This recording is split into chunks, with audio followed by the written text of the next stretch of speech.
আরে এটা তো হতেই পারে না, আমি নিজ হাতে এখান থেকে বিচি বের করে ছুঁড়ে ফেলে দিয়েছিলাম, তাহলে এই গাছ কিভাবে গজালো?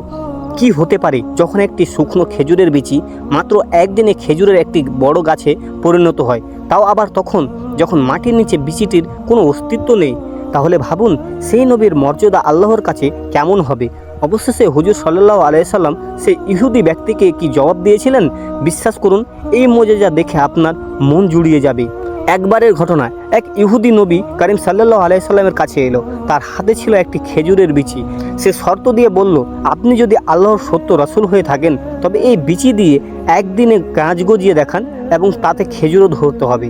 নবী করিম সাল্লাল্লাহু আলাইহি সাল্লাম তার শর্ত মেনে নিলেন। তিনি তার মোবারক হাতে বিচিটি মাটিতে রোপণ করলেন এবং আল্লাহর কাছে দোয়া করে চলে গেলেন। কিন্তু সেই ইহুদির মনে অস্থিরতা শুরু হলো। সে ভাবল, সত্যি যদি গাছ গজিয়ে যায় তবে আমাকে মুসলমান হতে হবে।